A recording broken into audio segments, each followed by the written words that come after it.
या उसकी जान बचाना और नई नई तकनीकों को भी साथ में लेके चलना। क्योंकि जो हम 10 साल पहले सीखते थे और आज 10 साल में बहुत चेंजेस आ रहे हैं। टेक्नोलॉजी दिनों दिन एडवांस होती जा रही है, तो वही ट्रीटमेंट हम देते हैं लेकिन नई नई टेक्नोलॉजीज के साथ में, जिससे कि मरीज का जीवन बेहतर से बेहतर हो सके।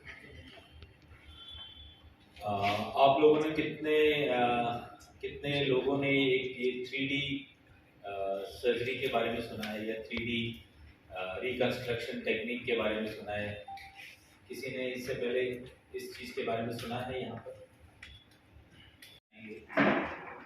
17 ईयर ओल्ड 17 साल की उम्र में इनको मेजर स्ट्रोक हो गया।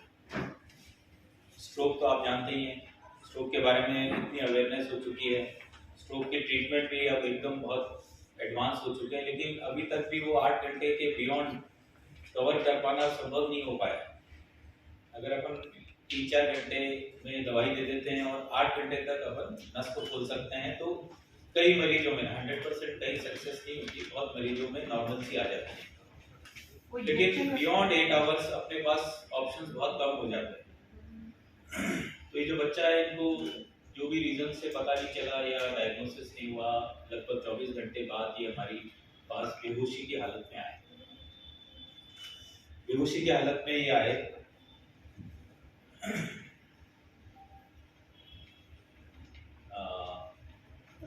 बेहोशी की हालत में कारण क्या होता है? जब स्ट्रोक होता है, अगर हल्का स्ट्रोक होता है तो अपन देखते हैं कि भाई मरीज चलता या लकवा के साथ बोलता, खाता, घूमता फिरता रहता है, या बीपी बढ़ा होता है, लेकिन फिर भी कॉन्शियस रहता है।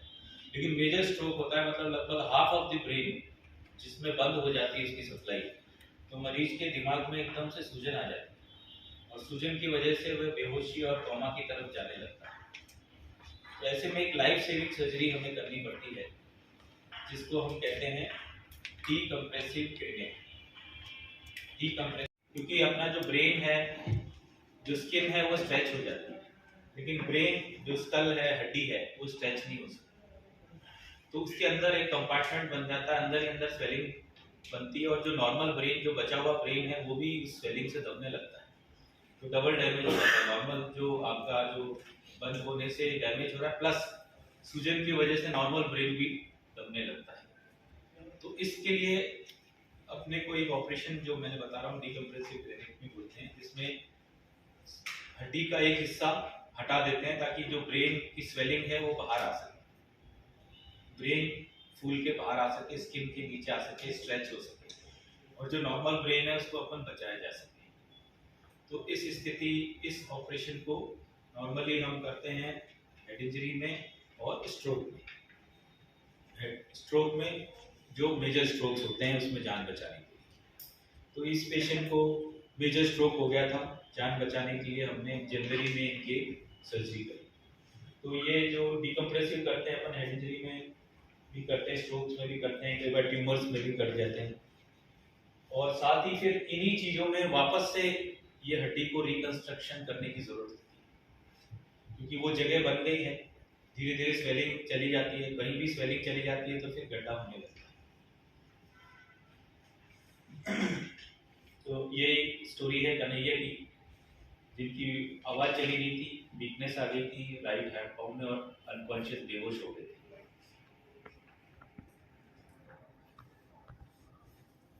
डिकम्प्रेसिव करिए, दिख रहा है आपको इतना बड़ा, हमें स्कल का हिस्सा निकालना पड़ा, ये हड्डी का हिस्सा पूरा बाहर निकालना पड़ा।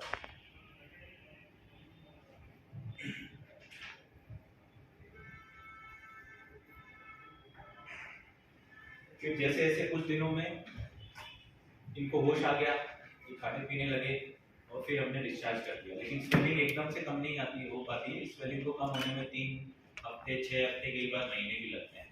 तो स्लोली जैसे जैसे सूजन कम होती जाती है, आप देखेंगे कि उस सिर के अंदर आपको अगर फोटो अगर ठीक से क्लियर है तो एक तरफ का हिस्सा बिल्कुल अंदर जा चुका है। ये स्वेलिंग कम होने के बाद पहले पता नहीं चलता है, बस नॉर्मल सा ही लगता है, लेकिन जैसे जैसे स्वेलिंग ब्रेन नीचे जाता है, ये गड्ढा दिखने लगता है जहाँ बोन नहीं है। बोन स्किन को सपोर्ट करती है, अंदर ब्रेन ऊपर नीचे होता रहता है, ब्रेन एक ही अवस्था में नहीं रहता है।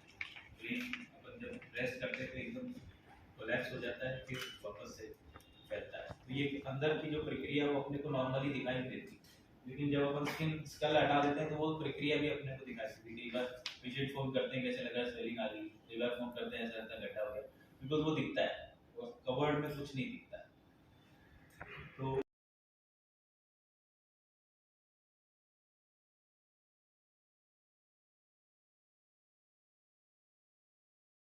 एमबीबीएस करते थे तो पहली बार देखते थे तो पहली तो कोलैप्स होके गिर जाता, तो इस वजह से वो इमेजेस मैंने नहीं करी है। तो ये अपना रिजल्ट आ गया। अब इसमें दो तरह के रिजल्ट हैं, एक तो है कि जो बोर्ड का रिजल्ट है, और एक है अपना फंक्शनल रिजल्ट। तो फंक्शनल रिजल्ट जैसे बिल्कुल नहीं लिख पाता था, बोल नहीं पाता था, अभी बोलने लग गया है, अपने खाने लग गया है। वीकनेस थोड़ी इसको अभी भी है, जो फिजियो और उसकी तरफ से रिहेबिलिटेशन बोलते हैं वो चल रहा है इनका। और इस तरह की टेक्नोलॉजी से अपन और भी चीज़ों को यूज़ कर सकते हैं, जैसे कोई ब्रेन ट्यूमर निकाला और उसमें ट्यूमर अगर खून के अंदर घुस गया तो खून भी हटानी पड़ती है, तो ऐसे केसेस में भी हम ये टेक्नोलॉजी यूज़ कर सकते हैं। बिल्कुल, ब्रेन हेमरेज में भी स्वेलिंग आती है ना, और ऑपरेशन की जरूरत पड़ती है, तो उन केसेस में भी इस टेक्नोलॉजी को अपन यूज कर सकते हैं। कितने समय ब्लड बिल्कुल बिखर जाए, मान लीजिए ब्रेन में डिस्पर्स हो जाए, कितने समय पहले तक आ जाए? क्योंकि एक इंजेक्शन भी लगता है शायद 8 घंटे के अंदर आ वही मैं जाए। कह रहा हूँ कि अभी तक जो स्ट्रोक की जो भी है, अभी तक जो भी अभी टेक्नोलॉजी है, वो अगर बैक टू इमीडिएटली नॉर्मल करना है तो 8 घंटे तक की विंडो पीरियड रहती है, लेकिन बियॉन्ड 8 घंटे अपने पास ज़्यादा ऑप्शंस नहीं रहते। दवाई, फिजियोथेरेपी और सर्जरी जो हमने करी है, ज़्यादातर इंजेक्शन है, प्लस एक तार डाल के अपन नस को खोल लेते हैं, जिसको डीएसए थ्रोम्बेक्टमी वगैरह बोलते हैं, इंटरवेंशन बोलते हैं। और वो 8 घंटे का है, धीरे धीरे और बढ़ाने की कोशिश में चल रही है। फीड की भी अपन 24 घंटे तक देख लेंगे या ये, लेकिन वो अभी तक रिकमेंडेड नहीं है। थ्री टेक्नोलॉजी अभी तक ये दुलाव वाजपेयी जी ये कोई भी नहीं करता है। देखिए वही मैं डॉक्टर वाजपेयी एक न्यूरो फिजिशियन है, अपने को एक न्यूरो सर्जन और न्यूरो फिजिशियन को लेके भी बहुत भ्रांतियां होती है। न्यूरो फिजिशियन है, दवाई से इलाज करते हैं, और कुछ न्यूरो फिजिशियन कार्ड डाल के इलाज करते हैं, लेकिन कभी वो ऑपरेशन नहीं करेंगे, स्कल को नहीं हटाएंगे, वो सर्जरी नहीं करेंगे, ब्रेन ट्यूमर वगैरह नहीं निकालेंगे, तो वो टेक्नोलॉजी वो यूज नहीं कर सकते, वो एज ए न्यूरो सर्जन नहीं यूज कर सकते। और कितना खर्चा है इसमें देखिए सर्जरी हमने बहुत इसको नॉमिनल फीस में करी है हमने। लगभग इम्प्लांट का जो खर्चा, जो ये 3D टेक्नोलॉजी और ये सब जो बनाया, टाइटेनियम यूज हुआ, उसमें लगभग 1.5 लाख रुपए का खर्चा आया, प्लस लगभग 70-80 हज़ार में हमने इनकी सर्जरी करी। तो जो हमारे हाथ में है वो हमने बिल्कुल 1 लाख मिनिमम कर दिया, तो लगभग 1-2.5 लाख में लगभग इनका खर्चा में सर्जरी। टोटल ट्रीटमेंट पहले जून में वापस हुई। आप लगता है 5 मिनट बहुत लंबा समय होता है ट्रीटमेंट के लिए। देखिए इसमें ऑपरेशन, स्पेशली ऑपरेशन नहीं, देखिए एक जो लाइफ सेविंग ऑपरेशन हो गया था, और ये कॉस्मेटिक ये है, ये कोई इसमें पेशेंट की फंक्शनल पिछले साल इस क्रेनियोप्लास्टी पे इंटरनेशनल जर्नल में पब्लिकेशन भी किया था, जिसमें ये क्रेनियोप्लास्टिक सर्जरी इंटरनेशनल जर्नल में हमने 16 केस की स्टडी करी, तो उसमें यही हमने निकाला था कि जितना जल्दी हो सके वापस अपने को फिट करना चाहिए। तो लेकिन मल्टीपल फैक्टर्स होते हैं, तो वो जब पेशेंट रेडी होता है तो हम करते हैं।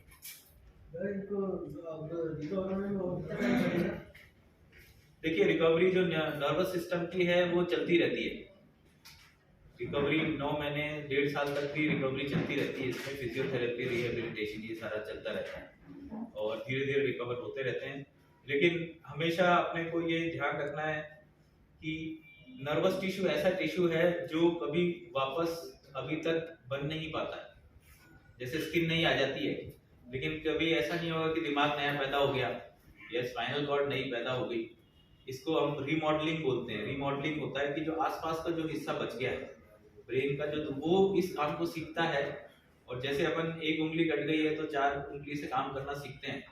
100% वो कभी बात नहीं होती, लेकिन नॉर्मली अपने रूटीन पे आ जाते हैं। तो वो ब्रेन की प्लास्टिसिटी होती है, वो ब्रेन कोशिश करता है कि हम पहले सारा काम है, पहले जैसे जो ब्रेन डैमेज हो गया उसका मैं टेक ओवर करूँ। वो जो डैमेज ब्रेन कभी ठीक नहीं होता है, तो वो ठीक हो सकता है 8 घंटे के अंदर अपन खोलते हैं तो वो डैमेज ही ना हो, तब तक 8 घंटे तक वो परमानेंट डैमेज नहीं होता है। 8 घंटे बाद वो परमानेंट डैमेज हो जाता है, तो फिर हम फिजियोथेरेपी, रिहेबिलिटेशन, सूजन की सर्जरी और करके ये अपन नॉर्मलसी की तरफ ले जाने की कोशिश करें। ट्यूमर कैंसर ठीक हो सकता है? ट्यूमर कैंसर में इफेक्टिव है ट्रीटमेंट आपके? ट्यूमर कैंसर में इफेक्टिव है कि? हाँ, मैं यही कह रहा हूँ कि देखिए ये ट्रीटमेंट जो है, ये ट्यूमर का ट्रीटमेंट नहीं है, ना ये स्ट्रोक का ट्रीटमेंट है, ना ये हार्ट डिजीज का ट्रीटमेंट है। ये एक ट्रीटमेंट है वापस से स्कल को वापस से नॉर्मल आकार की तरफ लाने का। इसका ब्रेन को कवर है। ये ब्रेन की जो फंक्शन है या ब्रेन का वो ठीक करने का उसमें कोई रोल नहीं, लेकिन इसका कवर चाहिए क्योंकि वापस चोट लग सकती है। प्लस ये जो अंदर बाहर स्किन होती है उससे भी ब्रेन को चोट लगती है, तो इसलिए उसको कवर चाहिए।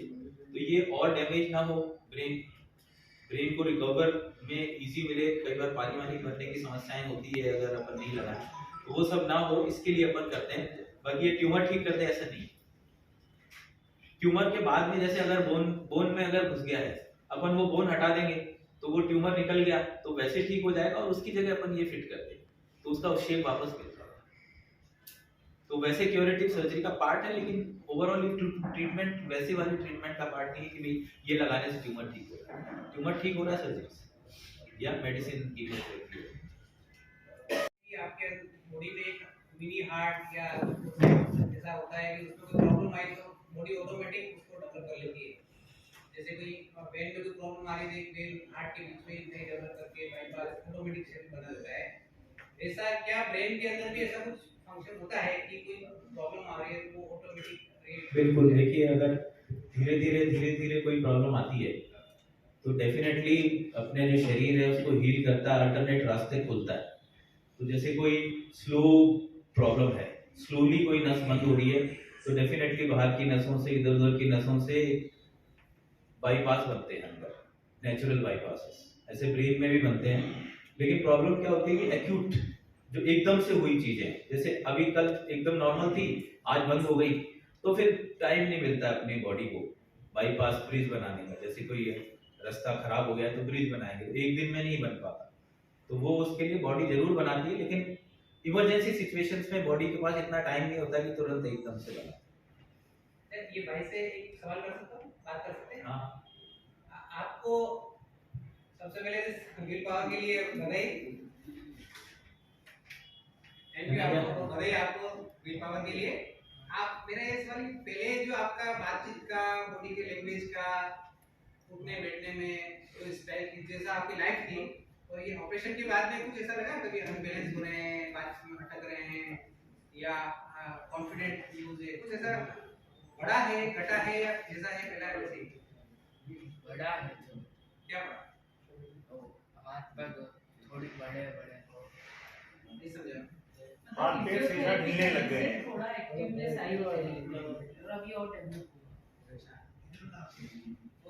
जब आपकी तकलीफ थी उसके 5 साल पहले, 4 साल पहले जैसे थे, उस तरह का कुछ ऐसा अभी ऐसा लग रहा है कि यार उसमें थोड़ा सा कमी है, बहुत अच्छा हो रहा है आपके अंदर? हाँ, उसमें तो कमी है अभी, क्योंकि अभी मैंने बताया ना कि पूरा ब्रेन वैसे का वैसे major almost 2/3 of the brain इनका डैमेज हो चुका है।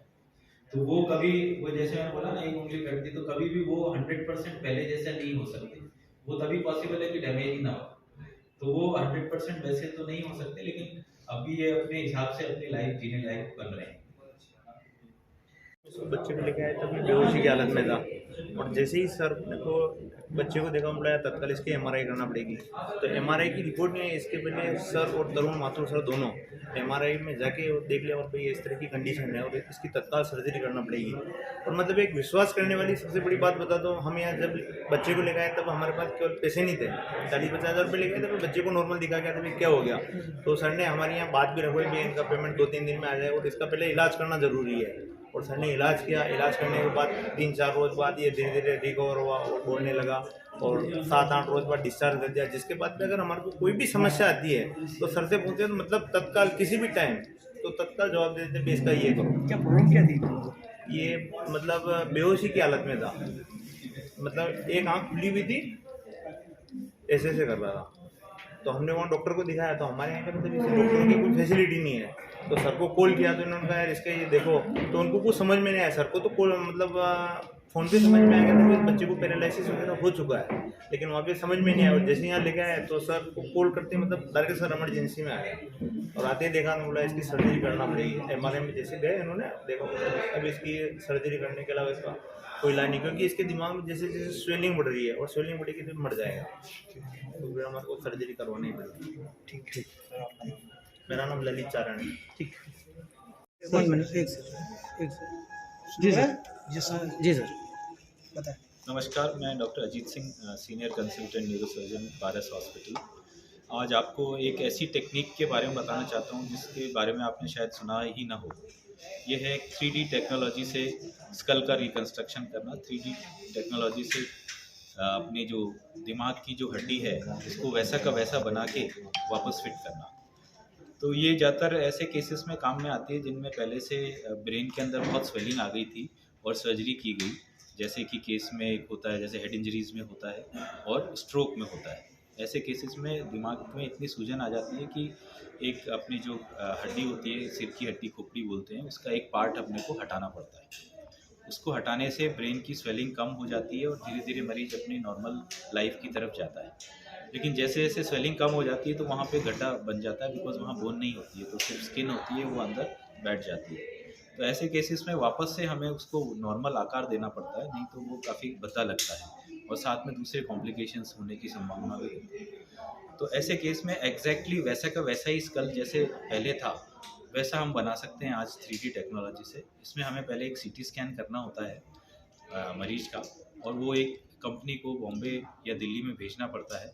वो उसके सारे मेजरमेंट्स लेते हैं, अलग अलग टेक्निक से उनके मॉडल्स बनाते हैं और वो मॉडल तैयार करके एग्जैक्टली जैसा जैसा डिफेक्ट है, जितनी कमी है, जितनी बोन हटाई है और कैसे मुड़ी हुई है, कहाँ से घूम रही है, वो एग्जैक्टली वैसा का वैसा एक मोल्ड सांचा तैयार करके वैसा का वैसा एक इम्प्लांट टाइटेनियम का बना देते हैं।